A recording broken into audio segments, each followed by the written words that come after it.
ça n'a pas d'utilité. Ce qu'il faut, c'est gagner les élections. C'est pas autre chose.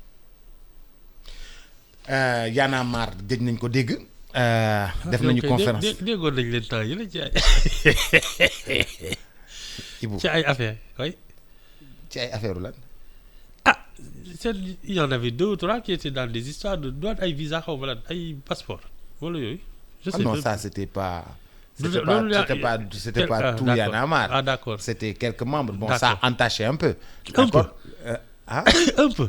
Bon, ça a entaché un peu, Ibou. Un peu. Je dirais un peu. D'accord. Ça a entaché un peu le mouvement. Ouais. D'accord. Mais ñi ngi def kii nee nañu ñoom dinañu dugg ci biir mbir mi boo moytuwul ba tax ci. Parce Tu que sais, je ne présage de rien, hein, mais j'ai l'impression que ils vont traverser une période du désert, parce que on les regarde différemment depuis cette affaire-là. C'est dommage, non? Parce que ñoom ils ont incarné un peu, voilà, le nouveau type de Sénégalais. Ñun duñu dugg ci combine dañuy fii kii quand il y a waaw taxaw ci mbedd mi résister ak yooyu rappeurs déjà artistes, donc voilà, des gens libres. Mais cette affaire-là ça a changé ton regard. Oui, le regard. Ah oui. Man léegi bon, quand je vois leur communiqué, je passe dessus, hein. Pour man c'est triste, parce que justement oui, mais dans un mouvement, il y a du monde. Et dans un mouvement, il y a du monde. Et quand il y a du monde, il y a des fois des difficultés à gérer. Oui, mais tu sais, les membres. D'accord, mais xam nga dans un mouvement comme ça qui a prôné l'intégrité, la probité ak yooyu, quand des membres se comportent de manière répréhensible, moi j'ai pas entendu le mouvement condamner ces choses-là. dégguma ci dara néewuñu voilà. néewuñu waruñu woon def lii. Voilà. mouvement Y'en a marre wala ñu exclure leen wala ñu désolidarise. voilà sur cette affaire. Voilà. Hein? Je n'ai eu aucune réaction officielle de ce mouvement. Donc vraiment waaw man daal non mais tu sais c'est triste, hein, parce que il fallait prendre une position claire par rapport à ça qui engageait leur image. Je n'ai pas entendu du tout. Ils approuvent, ils désapprouvent, on ne sait pas. mais tëgg daaxuñ leen génnewuñ leen ci. waaw. tëgg Kasiloor yi dégg naa defoon nañ ko temps Senghor. fooguma Senghor est-ce que doon Abdou Diouf mës naa fi je pense que année 88 yi. tànkaayu année 88 yi. dafa mel ni boobu waa dañu été en prison wala yooyu. Je crois qu'il y a eu quelque chose comme ça lu koy nuru parce que je pense que c'est quelque chose qui vient d'Amérique latine. oui dafa am dañuy taxaw ci seen parentère. ñoom voilà ñëpp jël seen i kii. voilà ci seen i parentère. waaw di ko def. bon xam nga yooyu nag c'était des dictatures féroces. ne amul ku génn ci mbedd mi tey nga non dee. amul élection amul kii ak yooyu donc la manière de s'exprimer. Mais tu es dans un pays où tu t'exprimes tous les 5 ans sur la gouvernance. Tu votes pour le président de la République. Tu votes pour les députés. Tu votes pour les maires. Est-ce que tu as besoin d'autre chose que de mobiliser tes électeurs? Wala du loolu? ok mobiliser électeurs fii daal wax ji Dans un pays où on ne peut pas s'exprimer. Il y a pas de liberté de presse, il y a pas d'élection ak yooyu. Moi je comprends ça. Mais nag Boubs on n'est pas sous dictature. Am déet?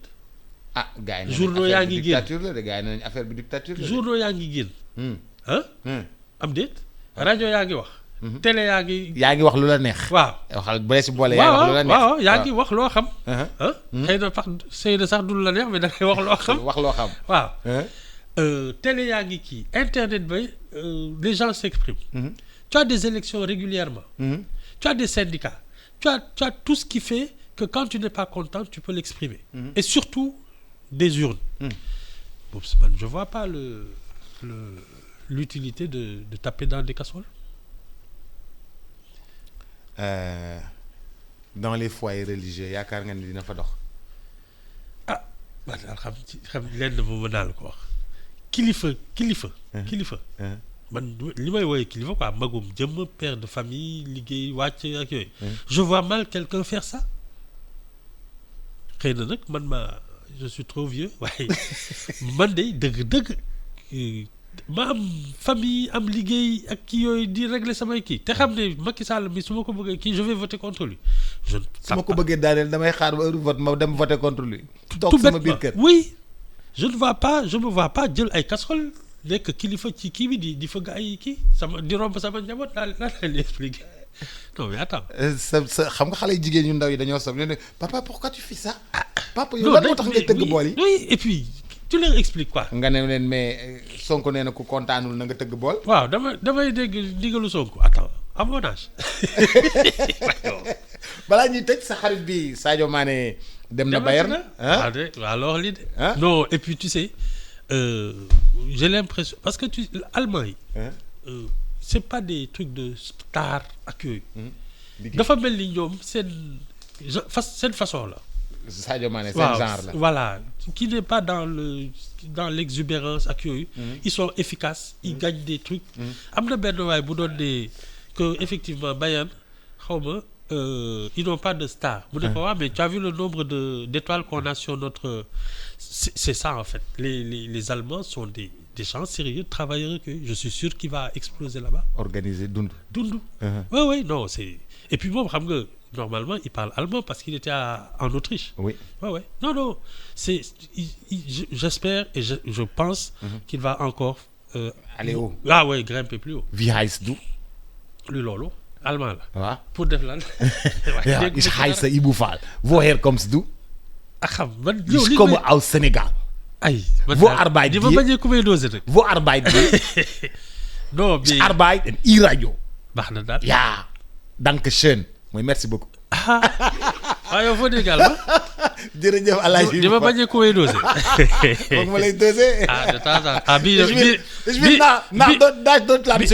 bii nag moo metti na. bii moom. maa ngi jël avion dem Allemagne il will nach Deutschland zu fliegen. non mais et puis tu sais j'espère que ça va encore relever le niveau de son.